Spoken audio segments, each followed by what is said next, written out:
Hello बच्चों, मैं आपका यार सर कीस्टोन कोचिंग सेंटर का डायरेक्टर। अभी हम लोग समझेंगे इकोसिस्टम सर्विसेज। इकोसिस्टम सर्विसेज का मीनिंग है कि इकोसिस्टम के द्वारा हमें कौन कौन सा सर्विस मिलता है, इकोसिस्टम से हमें क्या क्या फ़ायदा है और इकोसिस्टम जो है वो असल में क्या क्या वर्क करता है, इकोसिस्टम से हमें क्या क्या बेनिफिट होता है, वो हम लोग यानी उससे क्या क्या सेवा मिलता है वो हम लोग स्टार्ट करेंगे। लेकिन बच्चों ध्यान रहे, इसके बाद नेक्स्ट लेक्चर में स्टार्ट हो जाएगा बायोम। तो बायोम स्टार्ट होने से पहले यहाँ इस चीज़ को क्लोज करेंगे।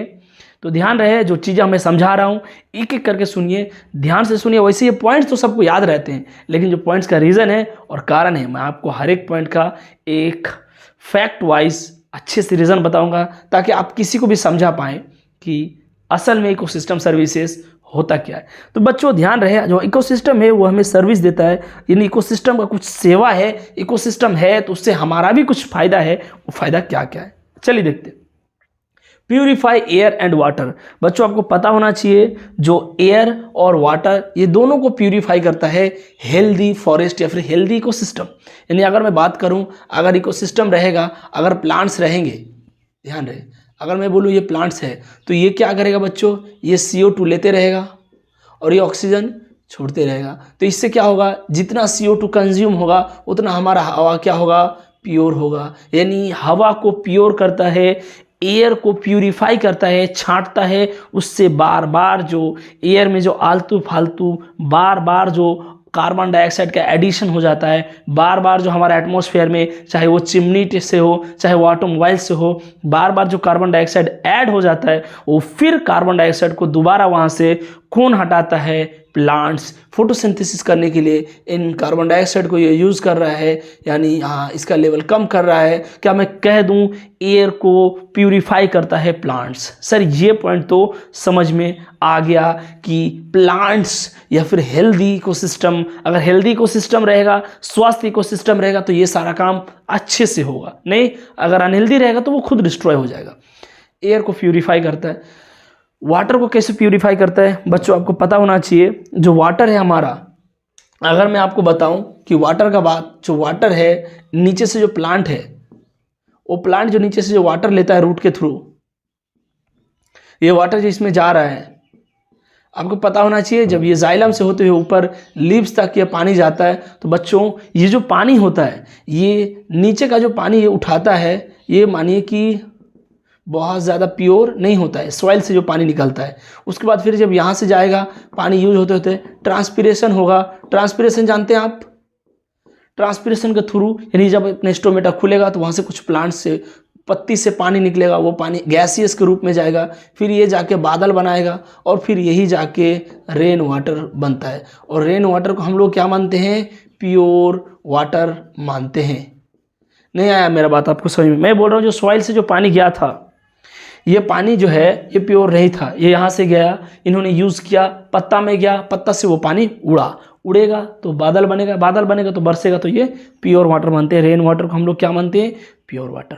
तो ध्यान रहे, वाटर का प्यूरिफिकेशन भी किसने किया, एक हेल्दी फॉरेस्ट ने। अगर हेल्दी फॉरेस्ट इकोसिस्टम रहेगा तो वहाँ पर वाटर का भी प्यूरिफिकेशन होगा, वहाँ पर पानी हो चाहे एयर हो, ये दोनों का प्यूरिफिकेशन होते रहेगा। अगर इकोसिस्टम नहीं रहेगा तो आपको पता है इधर उधर से कार्बन डाइऑक्साइड का लेवल बढ़ते रहेगा, बढ़ते रहेगा, बढ़ते रहेगा, और एक दिन ऐसा होगा कार्बन डाइऑक्साइड ढेर सारा हो जाएगा। तो कार्बन डाइऑक्साइड का लेवल कंट्रोल में रख रहा है प्लांट्स, और वाटर को भी प्यूरिफाई कौन कर रहा है, प्लांट्स। चलिए फिर अगर मैं आपसे बोलूं कि कंट्रोल फ्लड एंड ड्रॉट्स, ये बात तो आपको पता होना चाहिए बच्चों, लोअर क्लास में भी पढ़ाया जाता है। क्या पढ़ाया जाता है कि जो प्लांट्स होता है वो सॉइल इरोजन को रोकता है। सॉइल इरोजन ये क्या होता है बच्चों, मैं आपको अगर बताऊं, ध्यान रहे, जो सॉइल इरोजन होता है, अगर मैं आपको बताऊं जो सॉइल इरोजन होता है वो मैं बताऊं कि मानिए अगर यहाँ पर बाढ़ आ जाए, फ्लड आ जाए, पानी अगर बहता हुआ पानी आ जाए, अगर यहाँ पर प्लांट्स रहता है, फॉरेस्ट इकोसिस्टम है, तो क्या होगा, यहाँ पर जो बाढ़ होता है तो ये आने से क्या होगा, जो फ्लड आने से फ्लड को रोकता है, यानी फ्लड को आगे ये पानी को होल्ड कर सकता है, मानिए सॉइल का इरोशन को ये रोकता है। मतलब यहाँ से मिट्टी नहीं धंसेगा, यहाँ से फ्लड आएगा, फ्लड। अब सोचिए कि जब फ्लड आता है, अगर यहाँ पर हमारा हाइड्रोलॉजिकल साइकिल यानी वाटर साइकिल ठीक से चलेगा तो फ्लड जो है वो कम आएगा। क्योंकि आपको पता होना चाहिए बच्चों कि अगर हमारा हेल्दी फॉरेस्ट इकोसिस्टम का अगर मैं बात करें, अगर CO2 का लेवल अल्टीमेटली बढ़ेगा, अगर हमारा एवरेज CO2 जितना है इस पृथ्वी में, अगर CO2 का लेवल बढ़ेगा तो एवरेज टेम्परेचर बढ़ जाएगा, और जब एवरेज टेम्परेचर बढ़ेगा तो ग्लेशियर्स पिघल जाएगा, और ग्लेशियर्स हद से ज़्यादा पिघलेगा तो क्या होगा, बाढ़ आएगा। नहीं आ रहा आपको मेरा बात समझ में? मैं ये बोल रहा हूँ अभी हमारा इकोसिस्टम में, अभी हमारा एटमॉस्फेयर में जितना CO2 का लेवल है, अगर उससे ज़्यादा CO2 बढ़ेगा तो आपको पता होना चाहिए CO2 बढ़ने से ग्लोबल वार्मिंग होता है, और ग्लोबल वार्मिंग होगा तो क्या होगा, अल्टीमेटली पृथ्वी का जो एवरेज तापमान है वो बढ़ जाएगा, और वो जब बढ़ेगा तो क्या होगा, वो बढ़ेगा एवरेज तापमान, तो ग्लेशियर्स अल्टीमेटली पिघलेगा, और ग्लेशियर्स जब पिघलेगा, आप मानिए यहाँ ग्लेशियर्स पिघलेगा तो क्या होगा, ये नीचे की तरफ पानी आएगा और यहाँ जो है बाढ़ आ जाएगा। यानी बाढ़ को भी कौन रोक रहा है, प्लांट्स। जितना ज़्यादा प्लांट्स होगा उतना ज़्यादा CO2 का लेवल डाउन होगा, जितना CO2 का लेवल डाउन होगा उतना ग्लोबल वार्मिंग कम होगा, जितना ग्लोबल वार्मिंग कम होगा उतना टेम्परेचर जो है कम बढ़ेगा, जितना कम बढ़ेगा उतना दिन तक ये ग्लेशियर्स बचा हुआ रहेगा। ग्लेशियर जानते हैं आप लोग, जो बर्फ का सिल्ली, बर्फ का पहाड़ है, जब बर्फ यहाँ पर जमा हुआ, ये सब ग्लेशियर से, बर्फ का चट्टान, ये पिघल सकता है, तो इनको भी कौन रोक रहा है, ये नहीं रुकेगा तो क्या होगा, फ्लड है। अच्छा, सूखा से भी, सूखापन से भी ये रोकता है प्लांट्स। क्यों? क्योंकि प्लांट्स ट्रांसपीरेशन करता है, तो मानिए वहाँ पर क्या होगा, रेन होते रहेगा। अगर ट्रांसपीरेशन नहीं होगा, पानी अगर क्लाउड्स में नहीं जाएगा, क्लाउड्स नहीं बनेगा, तो वहाँ पर भी क्या होगा, रेनफॉल कम हो जाएगा। तो देखिए, चाहे सूखापन को भी ये रोक रहा है, बारिश ला के, और फ्लड को भी रोक रहा है ये ग्लेशियर्स को नहीं पिघलने दे के। तो ध्यान रहे, ऑल ओवर जो खेल है यहाँ पर फॉरेस्ट का ये, तो मैं अभी आपको 2 पॉइंट बता दिया। जनरेट फर्टाइल सॉइल, ये तो मैं बता ही दिया। प्लांट्स रहेगा मानिए कहीं भी, अब ध्यान रखिए, अगर मैं बोलूँ यहाँ पर प्लांट्स है, तो बच्चों मैं आपको पढ़ाया था डिकम्पोजिशन, आपको याद रहे तो, ये प्लांट्स है तो प्लांट्स है तो कभी ना कभी प्लांट्स मरेगा, नहीं मरेगा तो इसका पत्ता यहाँ गिरेगा। अगर ये मरेगा, प्लांट्स मरेगा कभी ना कभी, तो इसका यहाँ पर क्या होगा, ह्यूमस बनेगा। ह्यूमस जानते हैं, डिकम्पोजिशन होने के बाद जो इसका बचता है ह्यूमस, कचरा, ह्यूमस ये सॉइल के साथ मिक्स होगा तो ये सॉइल में ऑर्गेनिक मैटर होगा, तो ये सॉइल फर्टाइल सॉइल होगा। यानी कहने का मतलब यह है, जितना ज़्यादा ऑर्गेनिक मटेरियल इसमें मिक्स होगा वो उतना सॉइल उतना फर्टाइल होगा। तो सॉइल का फर्टिलिटी भी किस पर निर्भर कर रहा है, प्लांट्स के ऊपर। प्लांट्स नहीं रहेगा वो सॉइल कम फर्टाइल होगा। और भी बहुत सारा रीज़न है, बट ये आपको ध्यान रखना है। न्यूट्रिएंट साइक्लिंग, ये तो भाई मैं बहुत डिटेल से बताते आ रहा हूँ यार। न्यूट्रिएंट साइक्लिंग, आप सोचिए ना, कार्बन का भी हम लोग कार्बन साइक्लिंग पढ़ा, कार्बन साइकिल में हमने ये पढ़ा कि कार्बन डाइऑक्साइड कैसे कैसे कार्बन कहाँ से कहाँ, लिथो से एटमॉस्फेयर, हाइड्रोस्फीयर किस चल रहा है, प्लांट्स के थ्रू ये दोबारा प्लांट्स, उसको फॉस्फोरस साइकिल हमने पढ़ा, नीचे से फॉस्फोरस आ रहा है, फिर ऊपर जा रहा है, फिर दोबारा लौट के फिर वहाँ पर जा रहा है। तो हमने एक एक करके आपको न्यूट्रिएंट साइकिल तो मैं आपको पढ़ा चुका हूँ, तो इसका तो टेंशन आपको नहीं लेना है। यानी न्यूट्रिएंट साइकिल जो होता है वो एक हेल्दी इकोसिस्टम अगर रहेगा, फॉरेस्ट इकोसिस्टम, तो न्यूट्रिएंट्स का साइक्लिंग आराम से होते रहेगा।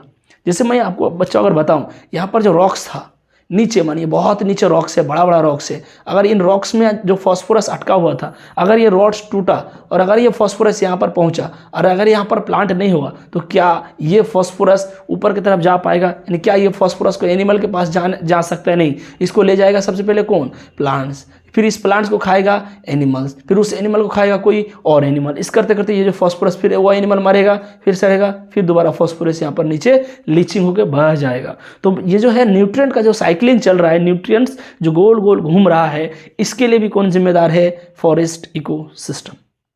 फिर देखिए बोल रहा है कि प्रोवाइड वाइल्ड लाइफ हैबिटेट। ये तो भाई बचपन से हम लोग सीखते आ रहे हैं कि जो प्लांट्स होता है वो प्लांट्स में, या फिर अगर मैं एक फॉरेस्ट का बात करूं तो वहाँ ढेर सारा वाइल्ड एनिमल्स रहता है। वाइल्ड एनिमल्स का घर माना जाता है किसको?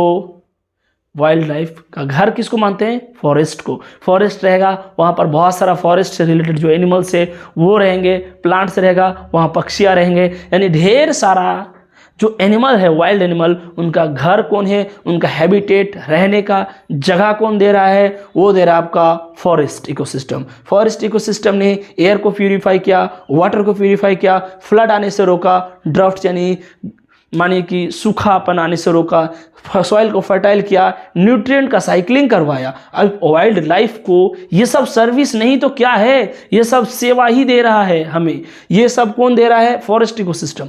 तो जो न्यूट्रिएंट साइक्लिंग के बाद वाइल्ड लाइफ को हैबिटेट रहने के दिया, यानी बहुत सारा ऐसे एनिमल्स है जो हमारा इस बाहर का हैबिटेट में यहाँ पर नहीं रह सकता, उसको कौन प्रोवाइड कर रहा है जगह रहने के लिए? फॉरेस्ट। फिर बोल रहा है मेंटेन बायोडाइवर्सिटी। जो बायोडाइवर्सिटी है यानी लिविंग का डाइवर्सिटी है, और लिविंग का डाइवर्सिटी बहुत हद तक फॉरेस्ट इकोसिस्टम से रिलेटेड है। और फॉरेस्ट इकोसिस्टम ठीक रहेगा तो उससे रिलेटेड और जो लिविंग है, उससे रिलेटेड माइक्रोब्स, उससे रिलेटेड प्लांट्स, उससे रिलेटेड एनिमल्स, ढेर सारा चीज़ें एक दूसरे से यानी कंबाइंड है, वो अच्छे से रह पाएगा। यानी लिविंग का डाइवर्सिटी को मेंटेन भी करता है फॉरेस्ट इकोसिस्टम। पॉलिनेट क्रॉप्स, बच्चों आपको पता होना चाहिए जितना ज़्यादा बड़ा इकोसिस्टम रहेगा वहाँ उतना इंसेक्ट्स भी रहेगा। वो इंसेक्ट्स ऐसा नहीं कि सिर्फ फॉरेस्ट में ही, सिर्फ फॉरेस्ट का ही वहाँ पर जो है उन्हीं का प्लांट्स का खाली पॉलिनेशन करवाता है, ऐसा नहीं है। क्रॉप्स का भी जो हमारा पॉलिनेशन होता है वो भी मानिए तो प्लांट्स का जो पॉलिनेशन हो रहा है ये इंसेक्ट्स के द्वारा हो रहा है। तो इकोसिस्टम में अगर ये यहाँ से एक जगह से दूसरा जगह अगर ये पॉलिनेशन ना करवाए, पोलन ग्रेन्स को एक प्लांट से दूसरा प्लांट्स तक ना ले जाए, तो इसके लिए भी क्या दिक्कत होगा? किसको प्रॉब्लम होगा? हम सबको। क्योंकि प्लांट्स पॉलिनेशन नहीं होगा तो प्लांट्स का आगे जनरेशन नहीं होगा, और प्लांट्स नहीं रहेगा तो फिर ठीक से वहाँ पर इंसान भी नहीं रह पाएगा। फिर यहाँ पर बोल रहा है provide aesthetic spiritual cultural value. ये क्या होता है बच्चों? आपको मैं बताऊं, जो प्लांट्स होता है, बहुत सारा ऐसा इंसान भी होता है जो गार्डन्स में जाने में, एक हेल्दी इकोसिस्टम मानिए फॉरेस्ट में जाने में उसको अच्छा लगता है। इसको हम लोग बोलते हैं एस्थेटिक। एस्थेटिक वैल्यू का मतलब होता है जो हमें अच्छा लगता है, हमें वहाँ गुड फील होता है, अच्छा महसूस होता है। हम जाते हैं, नज़ारा देखते हैं, वहाँ खुश होते हैं, फ्रेंड्स के साथ मज़े लेते हैं फॉरेस्ट में, तो वो हो गया आपका एस्थेटिक। स्पिरिचुअल मतलब होता है शांति के लिए। गौतम बुद्ध वो जो है शांति के लिए, बहुत सारा ऐसा भी इंसान होता है जंगलों में चला जाता है शांति के लिए, यानी अपना आत्मा को परमात्मा से जोड़ने के लिए। बहुत ऐसे लोग हैं जो जाके जंगल में रहते हैं वहाँ पर स्पिरिचुअल वैल्यू को बढ़ाने के लिए। या फिर बोलो तो कल्चर, क्या प्लांट से या फिर क्या इकोसिस्टम से कल्चर का भी लेना देना है? हाँ, बहुत सारा ऐसा ट्राइब्स है, बहुत सारा ऐसा लोग हैं जिसको कहीं ना कहीं ऐसा भी है, जैसे अंडमान निकोबार मानिए वहाँ जो लोग रहते हैं उनको वहाँ का फॉरेस्ट से लगाव है, वहाँ रह रहे हैं, उनके वहाँ के जो इकोसिस्टम है उससे उसका बहुत हद तक लगाव है, जुड़ाव है। तो बोलिए तो एस्थेटिक के हिसाब से स्पिरिचुअल कल्चर भी हमारा प्लांट से बहुत सारा कल्चर भी रिलेटेड है। तो ध्यान रहे, जो मैं आपको इतना सारा पॉइंट बताया, ये सारा पॉइंट बताने का आपको एक ही मकसद है कि हम लोग को फॉरेस्ट इकोसिस्टम से क्या क्या सर्विसेज मिलता है, सेवा मिलता है। मानिए फॉरेस्ट इकोसिस्टम है तो हम लोग वहाँ पर मजा लेते हैं एस्थेटिक, शांति के लिए स्पिरिचुअल, और कल्चर यानी वहाँ हमारा कोई ना कोई कल्चर रिलेटेड रहता है, जुड़ा रहता है, उसके लिए भी फॉरेस्ट इकोसिस्टम है।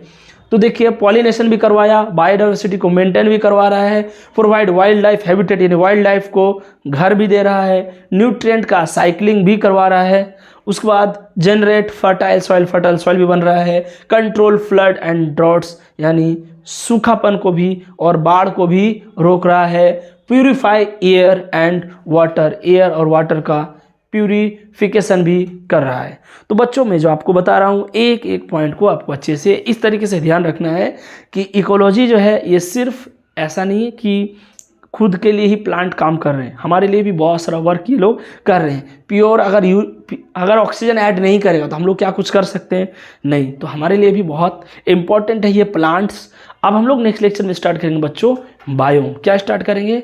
बायोम। लेकिन उससे पहले अब तक जितना भी लेक्चर आपको पढ़ाया गया है, हर एक लेक्चर को डिटेल से बताया गया। आपको एक एक करके देखिए, रिसर्च कीजिए, सोचिए, दिमाग लगाइए। अगर मैं बोलूँ कि फर्टिलिटी को कैसे फर्टिलिटी कैसे, क्या मैं ये भी बोल सकता हूँ प्लांट्स रहेगा तो सॉइल इरोजन नहीं होगा? इरोजन जानते हैं, सॉइल का अपर वाला लेयर, अगर सोचिए अगर बाढ़ का पानी आता है तो अपर लेवल का जो सॉइल होता है जहाँ पर जनरली मिनरल न्यूट्रिएंट्स वगैरह पाया जाता है, यानी सॉइल का मैं टॉप सॉइल का बात करूँ, अगर ये सॉइल है इसका टॉप सॉइल है, अगर पानी से बह के चला जाएगा पानी के साथ तो फिर वहाँ दोबारा प्लांट्स वगैरह मुश्किल से ही हो सकता है। तो यहाँ पर जो है प्लांट्स रहेगा तो इनको जाने नहीं देगा, प्लांट्स का जड़ यहाँ कहीं ना कहीं इसको रोकेगा। किसको? टॉप सॉइल का। टॉप सॉइल के रोकेगा तो उसके साथ मिनरल्स वगैरह भी वहाँ पर रुका हुआ रहेगा। तो देखिए बहुत सारा, ये तो मैं आपको लिखित रूप से इतना बता रहा हूँ, लेकिन ये नहीं कि प्लांट्स का इतना ही फायदा है। प्लांट्स का इतना ज़्यादा हमारा लाइफ में इंपॉर्टेंट है, इतना ज़्यादा कि प्लांट्स के बिना एनिमल्स का सर्वाइवल किसी हद तक नहीं सोचा जा सकता है। अभी प्लांट्स और एनिमल्स इस तरीके से को रिलेटेड रह रहे हैं। तो बच्चे ध्यान रहे, जो हमारा बायोडाइवर्सिटी है, अभी हम लोग इसके बाद जो स्टार्ट करेंगे वो हम लोग स्टार्ट करेंगे बायोम। क्या स्टार्ट करेंगे बच्चों? बायोम। तो बायोम स्टार्ट करने से पहले यहाँ तक आपका क्लियर हो जाना चाहिए। अगर कोई डाउट रहे, कोई दिक्कत है तो आप पूछ सकते हैं कमेंट सेक्शन में। तो बच्चों आप लोगों को फिर वही लास्ट और फर्स्ट यही बात, मैं आपको सिर्फ पढ़ाते जाऊँ, आप सिर्फ पढ़ते जाए तो यार इससे फ़ायदा है, लेकिन ऐसा भी तो हो सकता है ना किसी और का भी भलाई हो जाए। अगर आप चाहते हैं कि आपका फ्रेंड्स को हमारा लेक्चर मिले तो वो कैसे हो सकता है? उसके लिए आपको क्या करना होगा? हमारा लेक्चर्स उसको शेयर करना होगा, और वो शेयर करने के लिए आपको अभी इस वक्त अपना शेयर कीजिए। हर चीज़ को जो आपको अच्छा लगे फ्रेंड्स में शेयर कीजिए। वीडियो को चैनल को सब्सक्राइब कीजिए, वीडियो को लाइक कीजिए। ठीक है बच्चों, अगर हमारा वीडियो आपको अच्छा लग रहा है तो फिर खुश रहिए, मस्त रहिए, लेक्चर्स को देखते रहिए। ऐसा नहीं कि सिर्फ बायोलॉजी, फिजिक्स, केमिस्ट्री हर चीज़ आपको पढ़ाया जा रहा है। ठीक है बच्चों, तब तक के लिए खुश रहिए।